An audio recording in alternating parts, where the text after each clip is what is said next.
Fondo de Previsión Social del Colegio de Ingenieros de Venezuela presenta. RCR presenta a María Alejandra Trujillo en Palabras más, palabras menos. Palabras más, palabras menos. Muy buenos días, amigos de Radio Caracas Radio. Lo mejor este miércoles 15 de febrero del año 2023. Todo el equipo que trabaja para ustedes a partir de esta hora los saluda. En la producción, Génesis Rodríguez. En los controles, Julio Pinto, quien tendrá el inmenso placer de acompañarles, María Alejandra Trujillo. Saben, ustedes se pueden comunicar desde muy temprano a través de la cuenta en Twitter, @RCR750, y seguirnos a través de nuestras plataformas digitales en TuneIn y YouTube. Yo comento rápidamente algunos titulares de la prensa nacional e internacional antes de iniciar conversación con nuestro primer invitado, que ya se encuentra en nuestra sala de Zoom. Estados Unidos capturó a otro colombiano y un venezolano por asesinato del presidente de Haití. Esto lo tomo del portal Pulso de Colombia. Los dos y otro estadounidense también detenido son acusados de conspirar para secuestrar y matar a una persona fuera de Estados Unidos y se exponen a cadena perpetua. La policía de Estados Unidos detuvo este martes en Florida a 4 sospechosos de desempeñar un papel en el asesinato del presidente de Haití, Jovenel Moïse, en 2021, indicó un fiscal federal durante una rueda de prensa celebrada en Miami. 3 de los capturados, el colombiano Arcángel Pretel Ortiz, el venezolano Antonio Intriago y el estadounidense Walter Ventimiglia, están acusados de conspirar para matar y secuestrar a una persona fuera de Estados Unidos, un delito por el que se exponen a cadena perpetua. Habrá que ver en qué termina este contencioso. Lamentable, bueno, un venezolano en esa lista. Un hecho atroz ocurrido en Haití, por cierto. Hoy, 15 de febrero, se espera el anuncio de la fecha definitiva de la primaria para elegir al candidato unitario de cara a unas eventuales elecciones presidenciales. La agencia EFE destaca: opositores venezolanos llaman a respaldar primaria presidencial. Los opositores venezolanos Juan Guaidó y Enrique Capriles hicieron un llamado este martes a apoyar el proceso de primarias en la que se elegirá un candidato que enfrentará, mejor dicho, al chavismo en las elecciones presidenciales previstas para 2024, si esa es la fecha. Esto lo decimos nosotros. Por cierto, David Smolensky, quien es comisionado para la crisis migratoria venezolana de la OEA, escribía en sus redes sociales: no concibo unas elecciones primarias donde los migrantes y refugiados venezolanos no puedan votar. De los 7,1 millones expulsados por la dictadura, al menos 4,3 millones tienen edad para votar, todos víctimas del régimen. El estado más grande está fuera del país, lamentablemente. Ese es un tema que no está resuelto, el voto de los venezolanos en el exterior. Además, Estados Unidos, Colombia y Panamá se coordinan para atender crisis migratoria en Darién. Es una de las rutas que han elegido los venezolanos que huyen de nuestro país, te lo decimos nosotros. El Nacional destaca: según una declaración difundida por el Ministerio de Seguridad Pública panameño, se identificó una hoja de ruta guiada por los principios de la protección de los derechos humanos y el medio ambiente, cuyo objetivo es el de garantizar la seguridad humana de los migrantes en el Darién. Bueno, parte de esa migración está conformada por los docentes en nuestro país, lamentablemente, por la crisis humanitaria compleja que afecta a todos los sectores. De esto vamos a hablar ampliamente durante la mañana de hoy. No solo están las protestas permanentes. A lo largo de esta semana hemos visto varias en distintos estados del país por los bajos salarios, las condiciones de trabajo. También, bueno, la nueva ley que ha aprobado la Asamblea Nacional de Abismo, que ha abierto una discusión. Y para hablar sobre todos estos temas, saludamos a nuestro primer invitado, el rector Raúl López Sayago. Nos acompaña, rector de la Universidad Pedagógica Experimental Libertador, el Pedagógico de Caracas. Gracias por atendernos. Muy buenos días. Buenos días, María Alejandra. Un placer estar contigo en tu programa. Un gusto conversar con usted, rector. Antes de entrar en esta ley, en este documento que fue aprobado por el oficialismo y que tantas reacciones han generado, yo le pedí un comentario sobre lo que está ocurriendo con la educación en general y las razones que han motivado, bueno, la migración de los docentes en nuestro país. Lo escuchamos.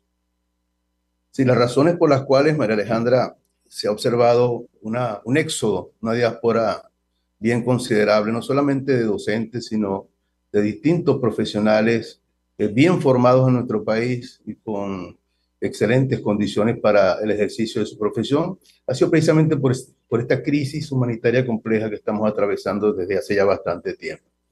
¿Y qué le impide a un profesional de la docencia poder cubrir sus necesidades básicas, sus necesidades de hogar, de salud, de bienestar social? Y obviamente, ante un panorama tan complejo, tan difícil, pues tienden a irse del país y a buscar otros espacios en los cuales ellos puedan poder crecer desde el punto de vista personal y profesional. Es muy lamentable cuando un docente está en un aula de clase, en el momento en que está impartiendo enseñanza, está pensando en cómo llevarle comida a sus hijos, en cómo pagar alguna medicina, en cómo atender alguna emergencia de salud. Es algo bien complejo y bien complicado. Y hablar de salarios de verdad ya muy trillado, ya sabemos que aquí no se gana absolutamente para vivir y que cada profesional tiene que hacer algo adicional para poder completar y complementar lo que es su salario.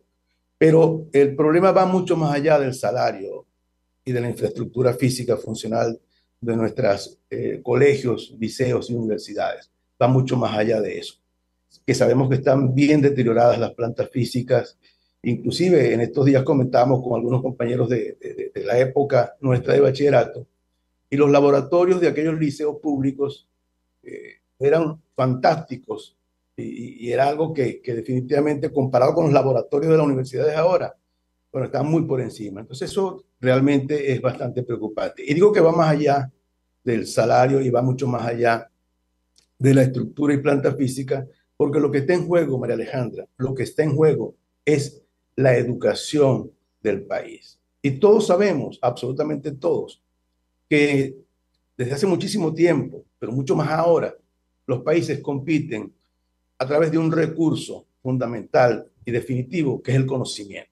Es el recurso más valioso que tiene cualquier sociedad, el conocimiento. Nada de petróleo, nada de oro, nada de bauxita, nada de eso. Son recursos muy importantes, muy interesantes, pero si no existe el conocimiento en esa sociedad, esos recursos no servirán para nada y tenemos el ejemplo de Venezuela. ¿Cómo se logra el conocimiento? A través de la educación. ¿Y quienes hacen la educación? Los docentes, los maestros, los educadores. Porque otros países sí lo han entendido y sí han avanzado hacia una sostenibilidad y un equilibrio social interesante, porque han invertido en educación. El caso de Finlandia. No sé si recuerdas la entrevista que se le hizo a una ministra del Estado, y ella decía que el secreto de Finlandia era simplemente tres cosas fundamentales en las cuales ellos venían trabajando hace muchísimo tiempo. ¿Cuáles eran esas tres cosas fundamentales? La educación, la educación y la educación. No hay otro secreto. Así también lo entendió Singapur. Y no hablar de Japón, que tiene, bueno, toda una experiencia en esta área y donde se reverencia al maestro dada la función tan esencial que cumple en esa sociedad. Entonces aquí estamos afectando es a la educación. Al afectar a la educación estamos afectando al conocimiento. Y al afectar al conocimiento estamos dejando desmantelado al país, sin posibilidades de competir con nadie. Entonces, si nosotros ahondamos un poco en este tema, vamos a llegar a la conclusión de que en el mediano plazo o en el corto plazo ya Venezuela va a estar totalmente desfenestrada desde ese punto de vista y la recuperación va a ser muy complicada. De tal manera que o se atiende a la educación o nos perdemos en el espacio. Así de sencillo. Y atender la educación significa atender a los maestros, darles el sitial que se merecen y atender la infraestructura física funcional de nuestras aulas de clase, de nuestros colegios, de nuestros liceos, de nuestras universidades. Están bien Ahora, desmanteladas y bien abandonadas, por cierto. rector, lejos de hacer o compartir esta reflexión, el oficialismo responde con esta ley que muchos han interpretado permitiría a bachilleres dar clases en la etapa de educación básica. El texto no dice textualmente, digamos, no se refiere específicamente al tema. De hecho, entiendo que ya esto ocurre en varias regiones de nuestro país. Yo le pediría un comentario sobre este punto específico, tomando en consideración la preocupación que ha generado sobre todo en redes sociales y entre padres y representantes. Lo escuchamos. Mira, María Alejandra, la educación para los que la sentimos y para los que la valoramos es algo sumamente importante. pero demasiado importante. Entonces no se puede dejar la educación en personas que no están debidamente preparadas para ello. Yo quisiera saber si algunos de los diputados que piensa que eso se puede hacer, puede llevar a un hijo o a su esposa o a cualquier familiar a que lo opere alguien que no es médico y que no ha terminado su carrera. No lo va a llevar, lo va a llevar a una persona que tenga, no solamente que sea médico, sino que sea reconocido como experto y especialista en el área.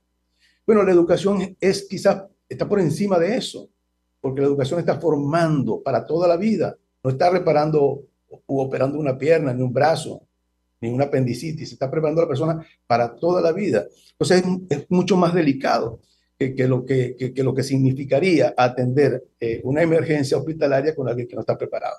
Entonces es como despreciar la educación. Despreciar la educación es despreciar al país. Entonces, la educación tiene que estar en manos de los educadores formados y preparados en las universidades nacionales, en las escuelas de educación y en la Universidad Pedagógica Experimental Libertador, que es la universidad por excelencia en formación docente en el país. Entonces, cuando tú revisas parte de la ley, que por cierto, el Consejo Universitario de nuestra universidad designó una comisión que está chequeando artículo por artículo para poder pronunciarnos de manera bien seria en relación a esto. Pero cuando tú lees, por ejemplo, que los estudiantes tienen potestad de incluirse en todas las actividades académicas, eso te deja un margen de maniobra bien grande y bien amplio, porque las actividades académicas, dentro de las actividades académicas está la enseñanza y el aprendizaje.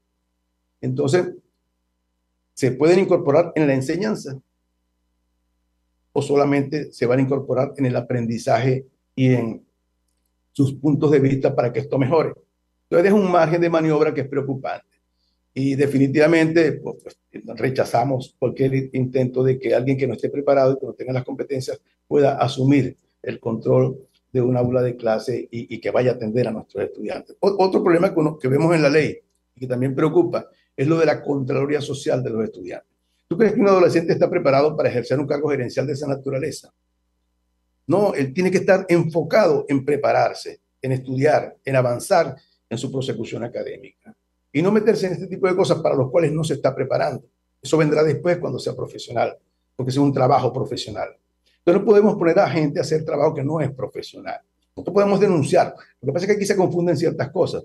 Una cosa es que tú denuncies como estudiante, como obrero, como administrativo, irregularidades que tú de repente veas dentro de la acción educativa, que lo denuncia un profesor que no viene, un director que falta su trabajo. Es decir, eso tú puedes denunciar.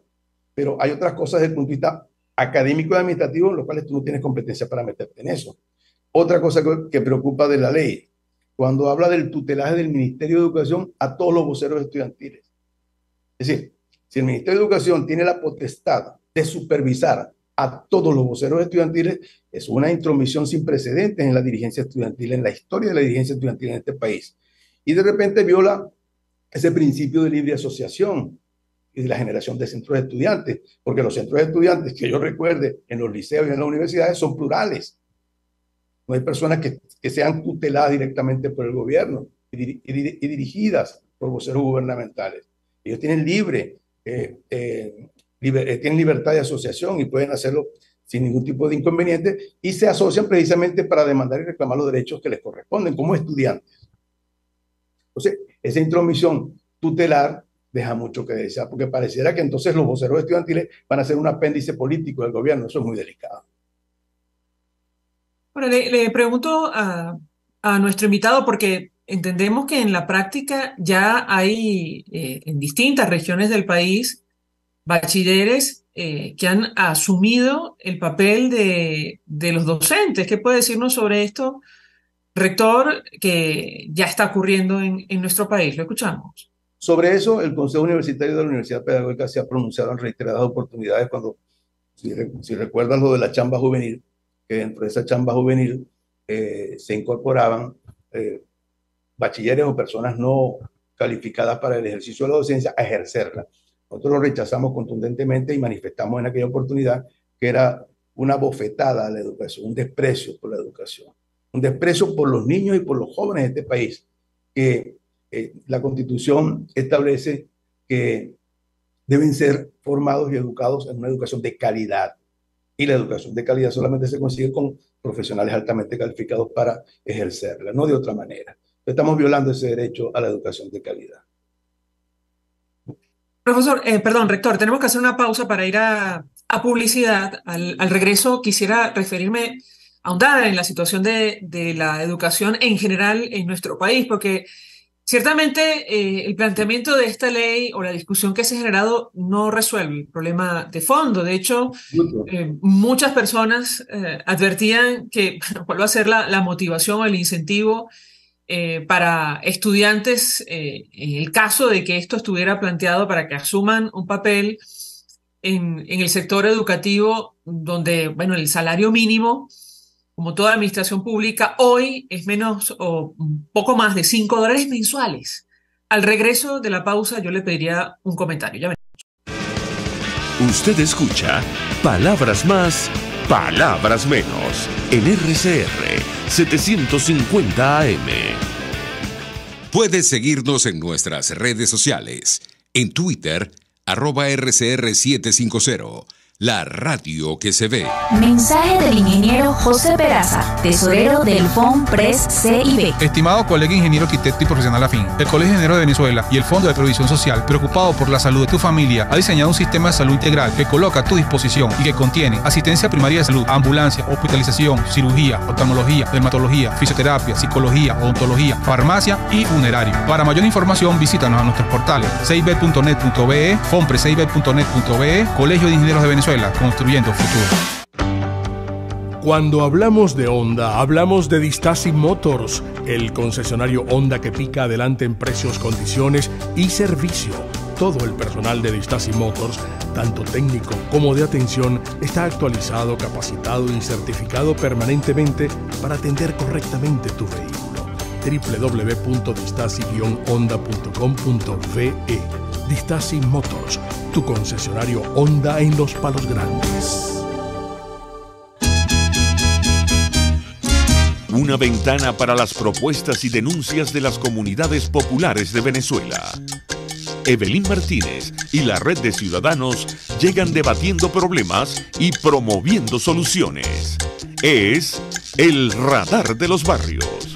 Por la autonomía de los movimientos sociales que no pueden ser complementos de partidos o gobiernos. El Radar de los Barrios, de lunes a viernes, a partir de las 10 de la mañana, por RCR 750 AM. Todos las piensan, todos las escuchan y María Alejandra Trujillo te las dice. Palabras más, palabras menos. Continuamos, amigos, palabras más, palabras menos, hablando acerca de la situación de la educación en nuestro país. ¿Qué pasa, entre otras cosas, por esta ley aprobada por la Asamblea Nacional Oficialista de participación estudiantil, que ha abierto nuevamente una discusión en nuestro país acerca del alcance, la intención, en momentos en los cuales los docentes de Venezuela están en la calle exigiendo mejores salarios? De hecho, en redes sociales recordaban lo que fue el decreto 1011, conocido así como decreto 1011, en la época del expresidente Chávez, que inició todo un movimiento, ustedes lo recordarán, denominado Con mis hijos no te metas. Bueno, mucha gente ha recordado esa situación y nos acompaña el rector de la Universidad Pedagógica Experimental Libertador, Raúl López Sayago, para analizar lo que está ocurriendo con la educación en nuestro país. Y yo le dejaba una inquietud sobre esta ley y en general, digamos, la política del oficialismo con relación a la educación, porque independientemente de que permita o no a los bachilleres dar clase en Venezuela, lo cierto es que no existe incentivo, rector, para dedicarse a la educación en un país como el nuestro, donde los salarios mínimos en la administración pública están solo por encima de $5 mensuales, no por hora, no diarios ni semanales, mensuales. ¿Qué puede decirnos? Lo escuchamos. Bueno, el único incentivo que existe actualmente para el ejercicio de la profesión docente es la fe y la esperanza de que esto pueda cambiar, más nada, porque de resto no tenemos ningún otro incentivo. Y esta ley no viene a resolver absolutamente nada tampoco. Es decir, Yo creo que los maestros, los educadores en general, deben hacer abstracción de esto y dedicarse realmente a seguir reclamando lo que en justicia le corresponde. Lo que en justicia le corresponde. Porque distraerse en esto es perder un poco el tiempo, pienso yo, es mi opinión muy particular. Porque si esto viniese a resolver algo, por supuesto que valdría la pena enfocarse en ella. Pero yo no creo que resuelva absolutamente ninguno de los problemas que tenemos actualmente en el país. Nuestra educación está herida casi que de muerte. Es decir, la otra vez yo conversaba con unos compañeros de la ABEC y un sacerdote me dijo algo que definitivamente a mí lo tomé como algo real. Y él me decía, la educación en este país en estos momentos funciona de milagro. Es una realidad. ¿Cuál es el milagro para que la educación se mantenga? La vocación de muchísimos docentes que todavía creemos en la educación y creemos que es la palanca para el cambio y para salir de la crisis que tenemos. Pero motivación para ejercerla, solamente la fe y la esperanza. Porque todos tenemos la fe y la esperanza de que esta cosa tiene que cambiar, que los males no son eternos y que ese camino que llevábamos en un momento determinado en nuestra historia republicana en el país, cuando se comenzó con la dignificación de la profesión docente y se estableció la meritocracia para que tú ascendieras y para que tú llegaras a las posiciones de comando, eso generó una gran esperanza en el educador venezolano, porque sabía que tenía que formarse, prepararse y ser cada vez mejor para tener mejores condiciones de salario, de sueldo y, en fin, de cargos en su carrera académica. La universidad siempre ha tenido la meritocracia como norte y se mantiene. Y mientras tengamos esos principios y valores dentro de nuestras universidades autónomas y dentro de nuestras universidades experimentales consolidadas, pues seguiremos en ese norte y en esa línea. Pero cuando tú de repente observas a educadores que se quejan porque los está dirigiendo alguien que acaba de ingresar al ministerio, simplemente porque tiene una afiliación política con el partido de gobierno, eso desmoraliza. Y yo pienso que eso pudiera ser, María Alejandra, hasta una política de Estado. La desmotivación, la desmoralización para que la gente se ausente y se vaya. Porque imagínate tú que tú tengas especialización o maestría o doctorado y entonces te dirija a alguien que ni siquiera se ha leído un pequeño libro de filosofía o de matemática, qué sé yo. Entonces, eso comienza a generar una suerte de desmotivación y de desmoralización. Entonces, a veces uno se pone a pensar, ¿será que eso es una política de Estado? Porque tú tienes que recordarlo, María Alejandra, yo lo recuerdo perfectamente bien, que en la época de los 80, 81, Venezuela era quizás el país con mayor movilidad social en el mundo. ¿Qué significaba movilidad social? Que tú vendrías de un barrio muy popular, de una zona muy popular, y bastaba con que tú egresaras de una universidad para que te cambiara la vida inmediatamente. Entonces existía la motivación, porque inmediatamente comenzabas a trabajar y tenías acceso a tener una vivienda, a tener seguridad social, a tener tu carrito, a tener esparcimiento y recreación, que eso es necesario para el ser humano. ¿Qué recreación y qué esparcimiento va a tener un profesional en estos momentos cuando está pensando simplemente en la comida? Absolutamente, ni siquiera piensa en los zapatos, ni siquiera piensa en comprarse una camisa. Entonces no hay motivación. Lo que nos mantiene firmes es precisamente esa esperanza y esa fe que todavía tenemos, producto de que este país vivió momentos extraordinarios en el plano educativo. Estamos en el segundo segmento de producción de conocimientos en el continente a través de la investigación, porque existían los intercambios con otros países, existían becas para que tú salieras a otras universidades a formarte y especializarte. Entonces, una gran motivación para la educación y para la docencia, tanto de pregrado como de posgrado, como a nivel medio básico y diversificado. Es decir, teníamos muchas cosas por las cuales trabajar y elementos para ejercer esa profesión tan digna y tan hermosa que venía creciendo y que en un momento determinado se detuvo y ahora viene en picada. Y nuestros investigadores, nuestros profesionales de todas las áreas están ahora sirviendo a nuestros países y aportando su conocimiento en otras latitudes en vez de estarlo haciendo aquí en nuestro país. Rector, cuando usted dice la educación está herida de muerte, ¿qué hacer?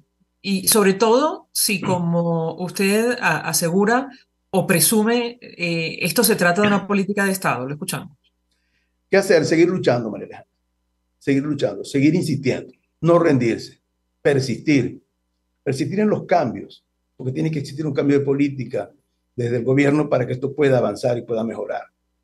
Este o cualquier gobierno tiene que hacer un cambio de política que tienda a atender con urgencia a la educación del país, porque si está herida necesita una atención urgente y tiene que dársela quien esté al frente de las decisiones del país. Y evidentemente que de no hacerlo, vamos a llegar a un momento en que todos los muchachos de este país tendrán que estudiar fuera de acá para poder formarse, pero aquí no van a tener la posibilidad de hacerlo con calidad.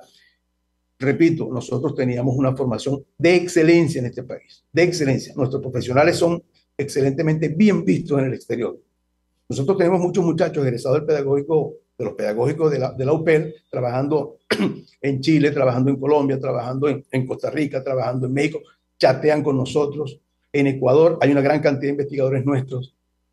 Si tenemos en diferentes latitudes a egresados nuestros que ahora están rindiendo sus frutos y dejando bien en alto el nombre de la UPEL fuera del país, pero nosotros quisiéramos que lo estuvieran haciendo aquí en el país, porque nuestros niños y nuestros jóvenes los necesitan buenos docentes, buenos maestros, y se nos están yendo.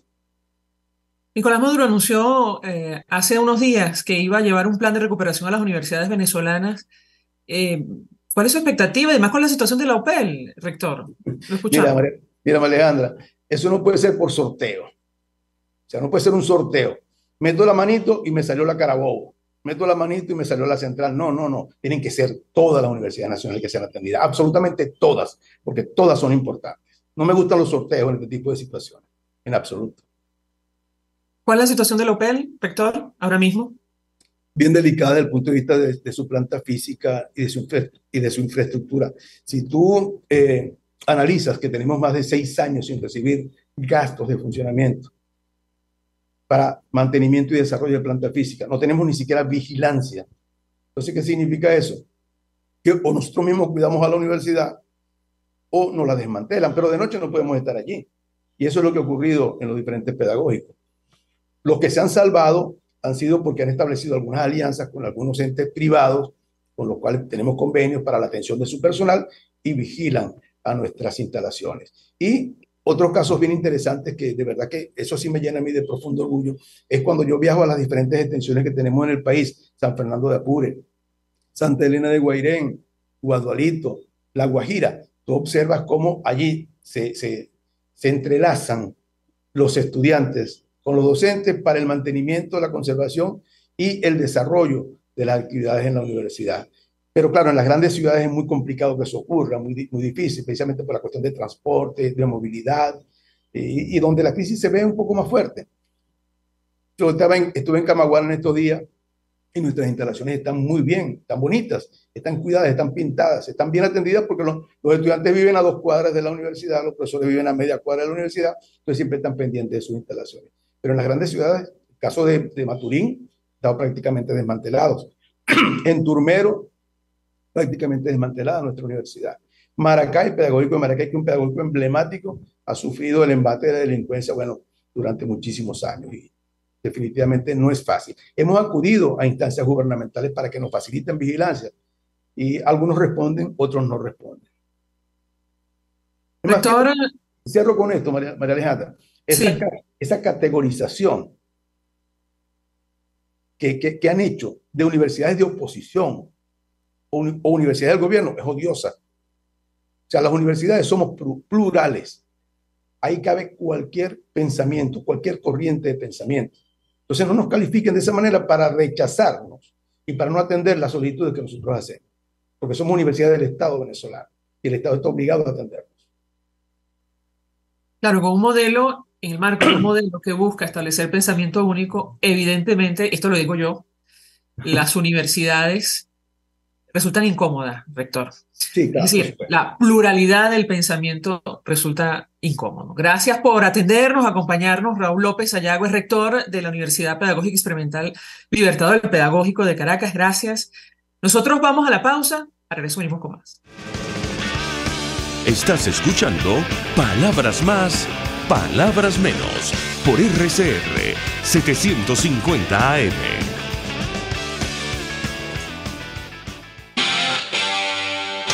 RCR 750 AM. Porque lo bueno une. Mensaje del ingeniero José Peraza, tesorero del FONPRES CIB. Estimado colega ingeniero arquitecto y profesional afín, el Colegio de Ingenieros de Venezuela y el Fondo de Previsión Social, preocupado por la salud de tu familia, ha diseñado un sistema de salud integral que coloca a tu disposición y que contiene asistencia primaria de salud, ambulancia, hospitalización, cirugía, oftalmología, dermatología, fisioterapia, psicología, odontología, farmacia y funerario. Para mayor información, visítanos a nuestros portales cib.net.be, fonprescib.net.be, Colegio de Ingenieros de Venezuela, construyendo futuro. En Global Therap seguimos comprometidos con tu rehabilitación física, te ayudamos a recuperarte de tu posoperatorio y en el alivio del dolor. Búscanos en el Centro Comercial Multiplaza Paraíso Nivel Empresarial 2 a través de Twitter e Instagram o llámanos al 0412-256-1104. Y no olvides lavarte las manos con agua y jabón y cumplir con el distanciamiento social. Global Therap y despídete del dolor. Yo creo que los políticos responsables proponen ideas y dicen que son de ellas y convocan a la gente a hablar de su idea. Me parece de muy mal gusto cuando la idea empieza a decir, bueno, esto no es mío, es de Venezuela. Eso significa que fracasó. Y entonces le están endosando al país la incapacidad para articular una idea que de suyo desde el principio era una idea y no un curso estratégico. A mí eso me parece de mal gusto. Me parece que el marketing político no da para tanto. Así podemos ver el mantra de Guaidó: cese la usurpación, gobierno de transición y elecciones libres. Él lo abandonó. El G4, que es del cual él es engendro, en representación bonos 2020, el hacer ingeniería financiera, recoger unos reales que no hemos visto de ninguna manera. Aquí se habla libertad con Víctor Maldonado, solo por RCR 750. La radio que se ve.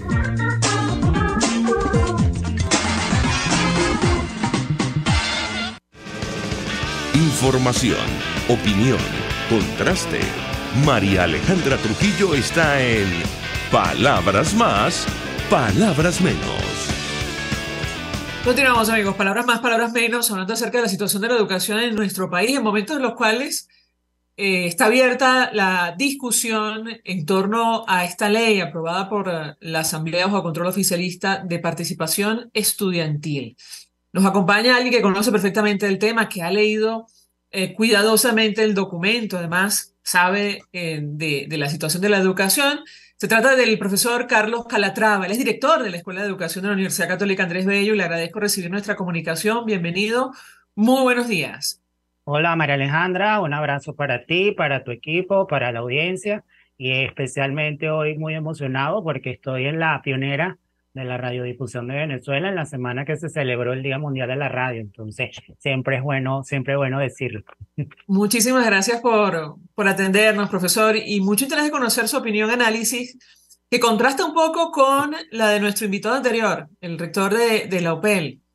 Él decía que el documento aprobado por la Asamblea Nacional es tan amplio que al final sí podría, en su interpretación, permitir a los estudiantes asumir el rol de la docencia, pero ¿qué puede decirnos sobre este punto en específico? Lo escuchamos. Bueno, muy bien. Lo primero es que tengo en mi mano, a ver aquí si la luz la deja, la que tiene el logo, y la que tiene las autógrafas de la Junta Directiva, de esa gente que se nos reúne en el Palacio Federal Legislativo. Mira, la ley de participación estudiantil del subsistema de educación básica, para poderla entender, no podemos diseccionar artículo por artículo, sino que la tenemos que ver como un sistema completo porque es de la mejor manera de poderla reconocer. Lo primero es que no hace algún anclaje con algún artículo en particular de la Ley Orgánica de Educación. Hay una profunda debilidad, aunque la Ley Orgánica de Educación que tenemos vigente es el año 2009,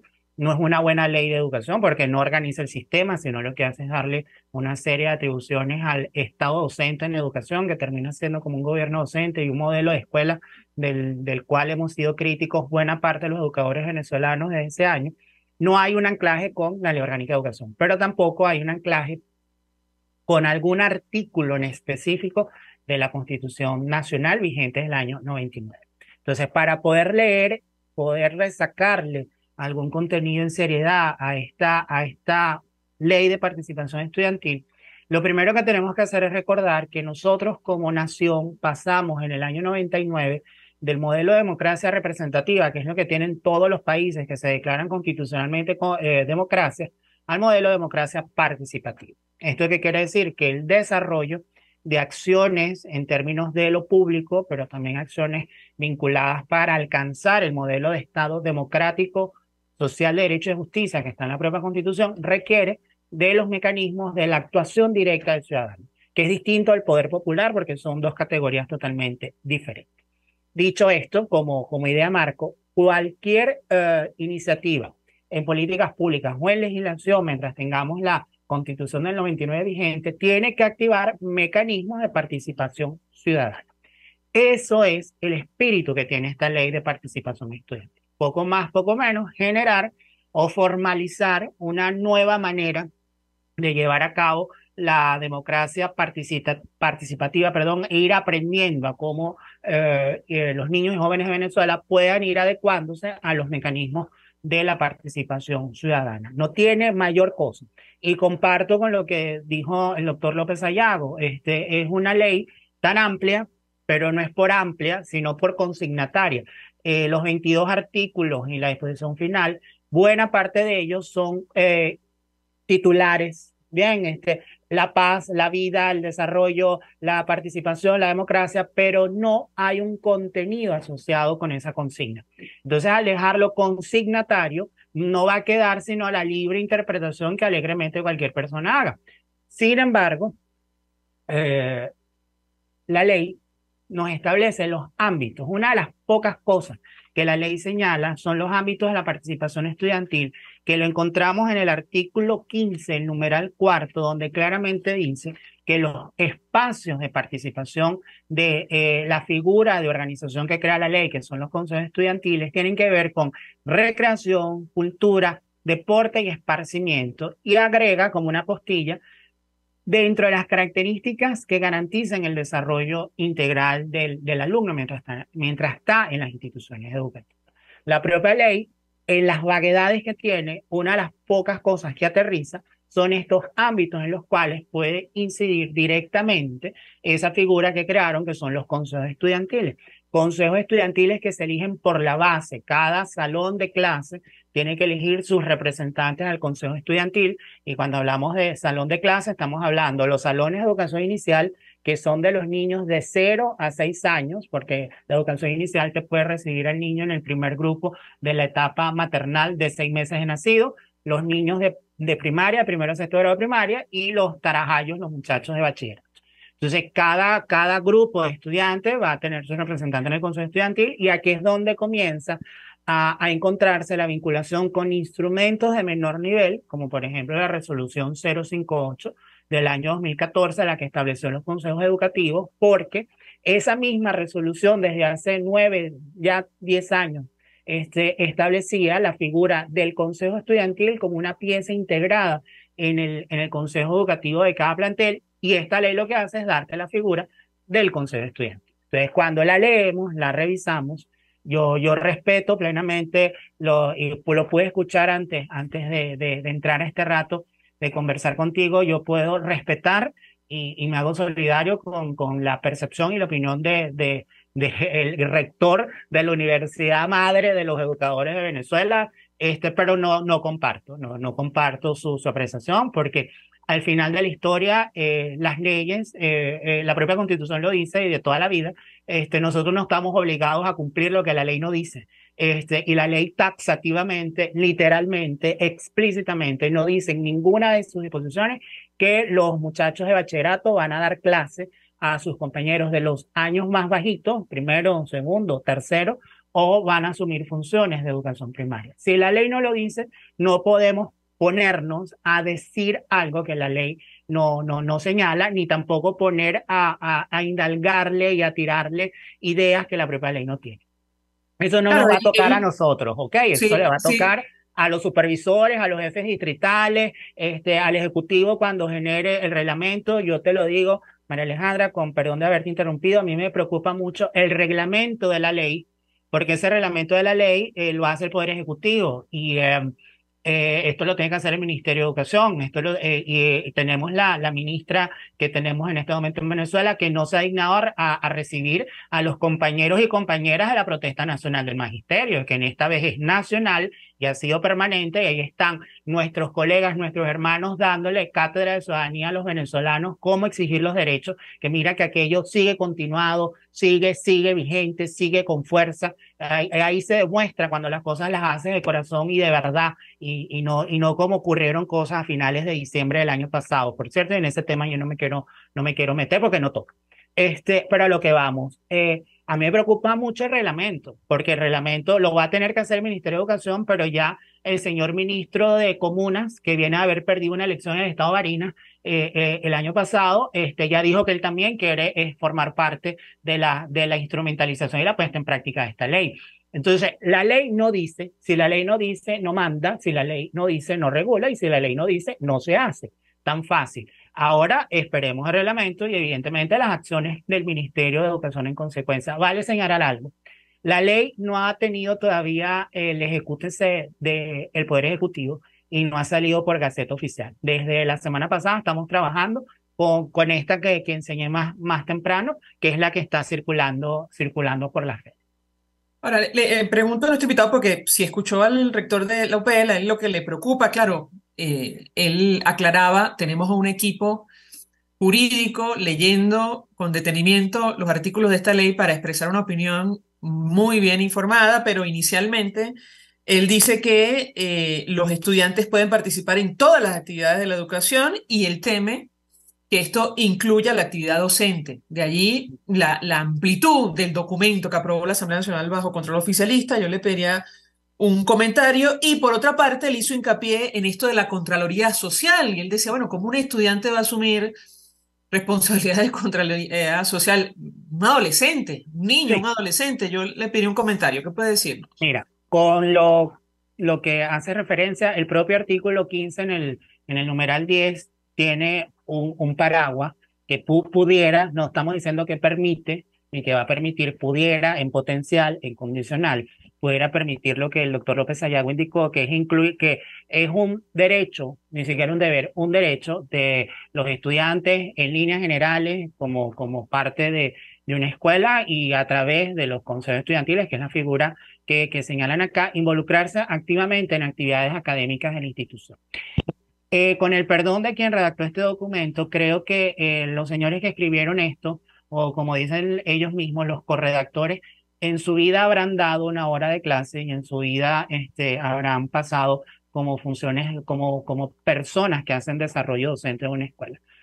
Esto se cae de perogrullo porque los estudiantes, los aprendices, los alumnos están constantemente involucrados en las actividades académicas de una institución. Primero, les toca ir a clase, les toca cumplir con sus tareas, con sus actividades. Esa es la actividad académica de un menor de edad.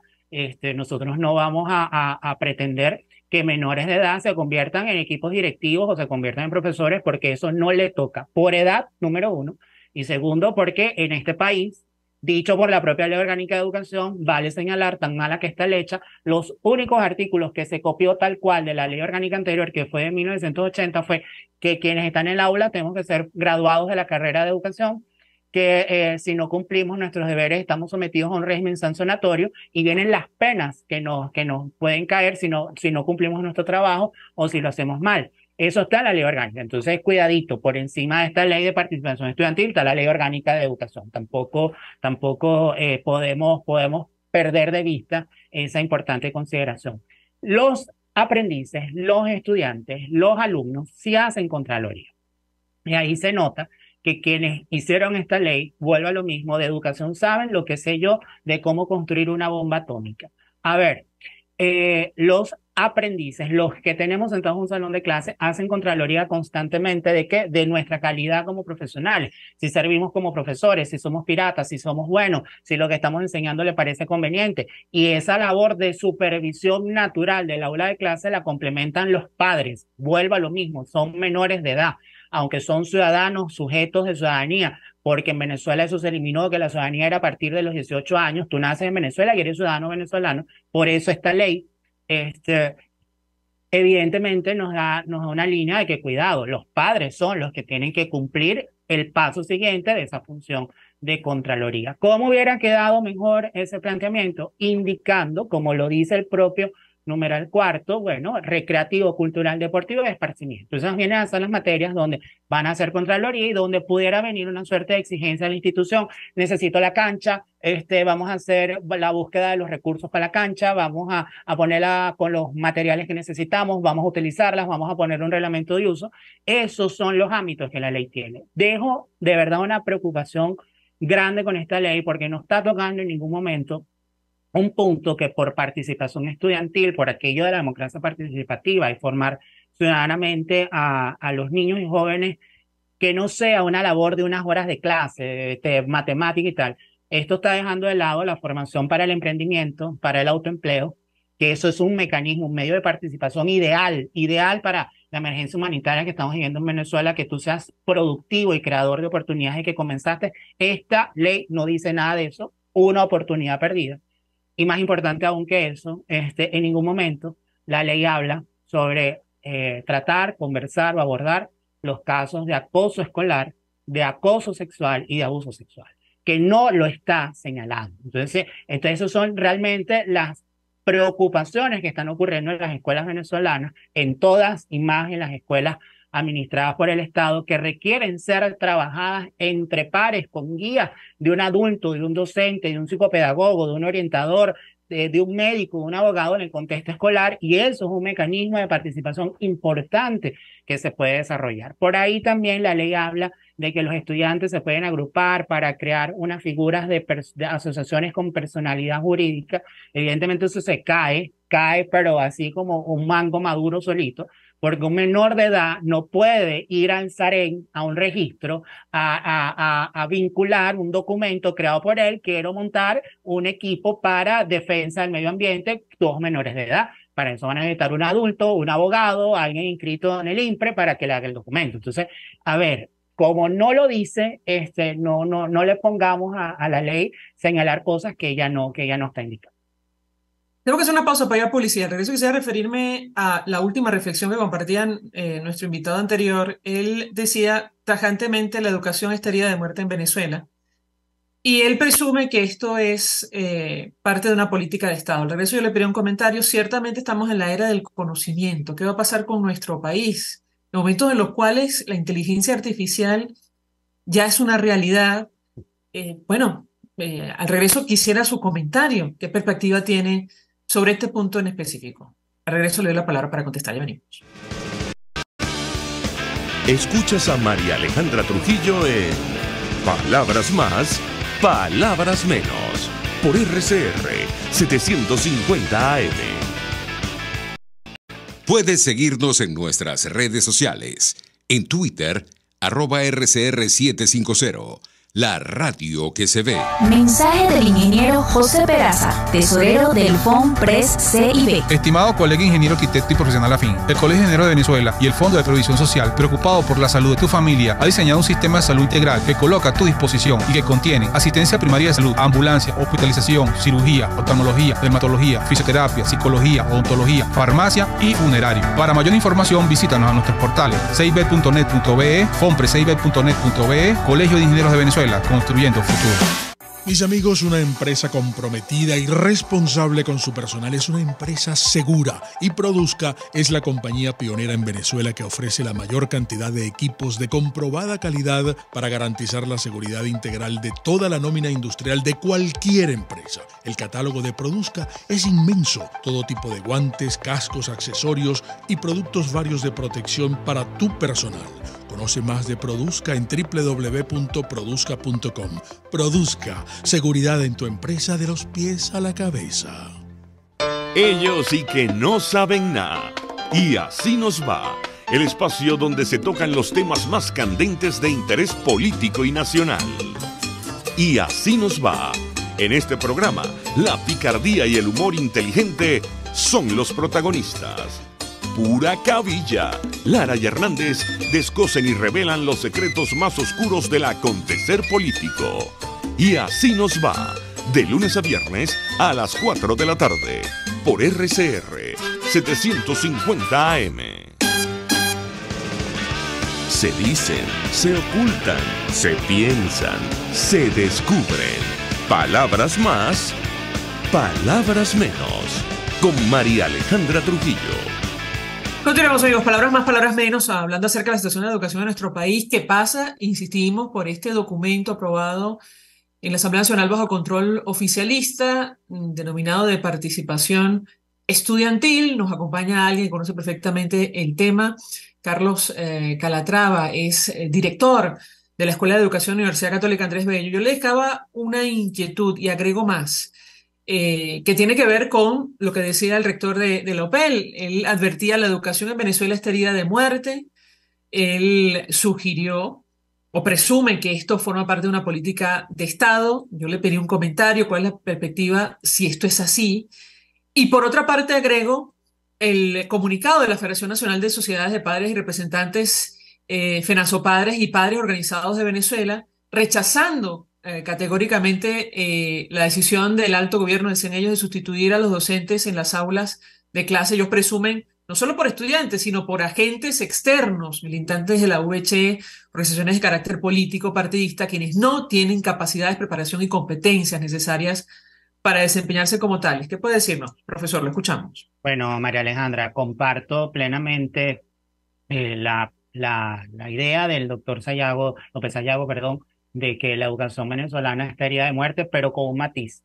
Lo que está herido de muerte, entendido como lo veo como una crisis terminal que no admite ya más soporte, ya no se aguanta en términos coloquiales, es el modelo del Estado docente que heredamos desde el año 45. El mismo modelo que llenó a Venezuela de escuelas, que nos sacó de la ignorancia, del analfabetismo, era tal cual como lo planteó el maestro Prieto Figueroa, así exacto, para la Venezuela de los 40 y de los 50. Pero ya cuando entramos en los años 80, el propio modelo comenzó a demostrar que ahí se le estaban pegando los platinos y que había que generar mecanismos de renovación. Y eso es lo que nos ha permitido la dolorosa aritmética de señalar que nosotros tenemos la educación en crisis desde el año 1984, ya vamos a 40 años de crisis educativa en Venezuela. ¿Y por qué lo marcamos en el 84? Porque esa fue la primera vez que por estadísticas oficiales se jubilaron más docentes que el ingreso de nuevos docentes a trabajar en la escuela. Y de allá para acá ha sido una debacle continuada. En los 90 se trataron de hacer unas muy buenas reformas. Recordemos lo que se generó en el segundo gobierno del presidente Pérez, que fue la beca estudiantil, porque se entendía que era un problema de ingreso en familia. En el segundo gobierno del presidente Caldera se desarrolló una reforma integral del diseño curricular que aún está vigente. Era adelantado a su época y mira tú, después de 20 años, más de 20 años, todavía en términos técnicos un diseño muy bueno y que puede aguantar mucho más tiempo. Y al comenzar el gobierno de Chávez, los 14 años del chavismo, lo que se hizo fue mucha improvisación. Y ahora nosotros lo que estamos es recibiendo las consecuencias de esa improvisación. Por aquellos polvos nos trajeron estos lodos, donde el régimen de Maduro lo que ha generado es una suerte de transformación curricular de educación media en el año 2016, que es la que nos ha llevado a nosotros aquí en la escuela, con nuestro sistema de evaluación de conocimientos en línea, a llegar a esos promedios tan impresionantemente malos como 8,47 en habilidad verbal sobre 20 y 8,23 sobre 20 en pensamiento matemático, de 14.000 registros a nivel nacional de 19 estados de Venezuela.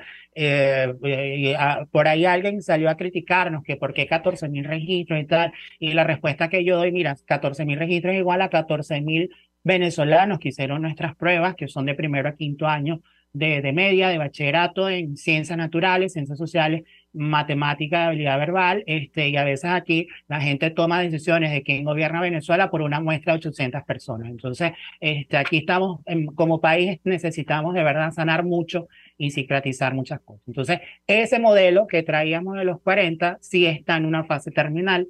No vamos a decir que tenemos que sustituirlo por otro, lo tenemos que adaptar, lo tenemos que modernizar. Yo soy un fiel creyente de aquello de lo que indicó Billy Brandt hace todos los años del mundo, tanto Estado como sea necesario y tanto mercado como sea posible. La educación es aquello que nos hace ciudadanos y que nos humaniza, y evidentemente el Estado, que es al final toda la sociedad organizada, no el gobierno, y eso es una mala costumbre que tenemos en este país de entender que Estado es igual a gobierno. Al ser Estado y al ser todos los venezolanos, esto es una tarea de todos. Entonces, ese modelo hay que ayornarlo, hay que volverlo a ver y hay que, evidentemente, sacarle sus buenas ventajas, pero quitarle también todo aquello que lo tenemos como un fardo que no nos está dejando avanzar. Evidentemente, el mundo de este año 23 del siglo XXI es totalmente diferente a hace 10, 20, 40 y 70 años. La generación que estamos recibiendo en las aulas y en todos los niveles, no solo en las obligatorias y en las universidades, es una generación totalmente distinta, es una generación adicta a las pantallas, es una generación que tú le preguntabas antes a un niño que quiere ser médico, abogado, maestro, bombero, tú le preguntas ahora a un niño de 8 o 9 años que quiere ser influencer, youtuber, tiktoker. Entonces ahí hay también una suerte. Yo no le quiero poner el nombre del daño generacional, pero nos estamos enfrentando que dentro de muy poco tiempo no haya médicos, no haya abogados, no haya economistas y evidentemente no haya educadores porque todo el mundo pretende irse hacia otra parte. Entonces, cuidado que aquello que nos viene, si no lo resolvemos desde ahora, no entiendo cómo será Venezuela y no quiero ver cómo será América Latina y el mundo, porque si no comenzamos a dar primeros pasos muy elementales para el mejoramiento de la educación venezolana, quede claro, nos estamos jugando los próximos 100 años de este país. Ahora, con relación al comunicado de FENASCOPADRES, los quiero, los respeto, nos respetamos y hemos trabajado juntos en algún momento, pero leída la ley, y como la conversamos más temprano, yo no entiendo el comunicado de FENASCOPADRES, realmente yo no lo entiendo. Yo puedo asumir que como organizaciones de padres y de representantes tienen que hacer un llamado de alerta, pero la propia ley tiene elementos que se caen solos. O sea, no resisten un análisis mínimo porque la propia ley orgánica de educación, tan mala que es, tumba cosas que esta ley dice. La resolución 058 que hace 9, 10 años se nos vendió así como la llegada de los comunistas a comerse a los niños a los salones de clase, a la vuelta de 10 años no ha sido tal cosa. Y evidentemente, y esto no es por FENASCOPADRES, esto es para todo padre, mamá, responsable, adulto significativo que en este momento nos está oyendo y nos está viendo. No entiendo el alarma por esta ley, cuando aquí en este país sabemos muy bien que la chamba juvenil, la misión chamba juvenil, y sabemos muy bien que gente sin formación, sin haber pasado por una escuela de educación, tiene más de 6, 7 años, metió un salón de clase, enseñando quién sabe qué, de qué manera a jóvenes y niños de Venezuela, que eso es en parte una causa de tan malos resultados que estamos viendo en el CECEL, porque no tiene un educador profesional que sabe de currículum, de didáctica, de evaluación y evidentemente del área de conocimiento que debe enseñar. Entonces, el grito de alarma se tuvo que haber dado hace 7, 6 años, no hoy. Profesor, gracias por atendernos, acompañarnos. Se nos ha agotado el tiempo. Carlos Calatrava es director de la Escuela de Educación de la UCAP. Nosotros nos despedimos, lo hacemos en nombre de todo el equipo, los dejamos con Por Todos los Medios. El Fondo de Previsión Social del Colegio de Ingenieros de Venezuela presentó. RCR presentó Palabras Más, Palabras Menos. RCR 750 AM.